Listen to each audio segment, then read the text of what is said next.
जनसामान्यांचा बुलंद आवाज, कर्मदंड, लढा सत्याचा. बापूराव पाटील यांच्या हस्ते नालसाब नालेहद्री मस्जिद बांधकाम भूमिपूजन संपन्न. मुरुम तारीख 7 येथील अशोक चौकात माती बांधकाम केलेले नालसाब नालेहद्री मस्जिद होते. 2 वर्षाखाली पक्क्या बांधकामासाठी भूसपाट करण्यात आले होते. मात्र काही तांत्रिक अडचणीमुळे 2 वर्षे बांधकाम रखडले होते. मुरुम नगरीचे नगराध्यक्ष बापूराव पाटील यांच्या पुढाकाराने तांत्रिक अडचण दूर करून आज रोजी दिनांक 7 वार मंगळवार रोजी पाटील यांच्या शुभ हस्ते मस्जिद बांधकामाचे भूमिपूजन संपन्न झाले.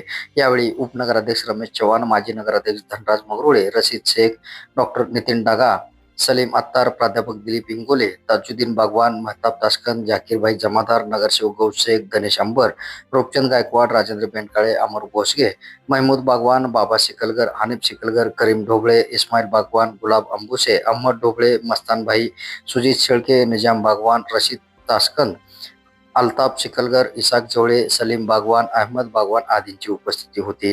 प्रारंभी उपस्थित मान्यवरांच्या हस्ते फीत कापून जमिनीवर कुदळ मारून भूमिपूजन संपन्न झाले. यावेळी उपस्थित मान्यवरांचा यथोचित सत्कार करण्यात आला.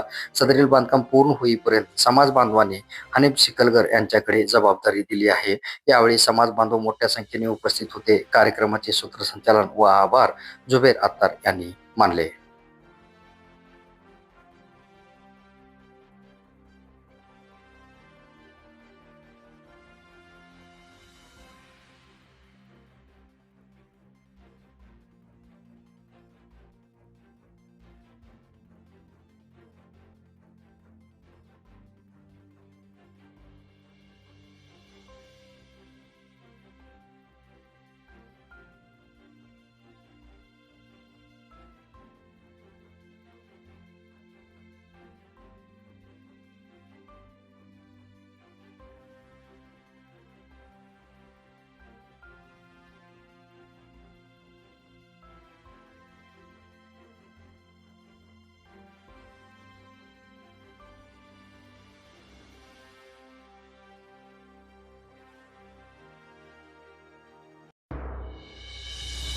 जनसामान्यांचा बुलंद आवाज, कर्मदंड, लढा सत्याचा.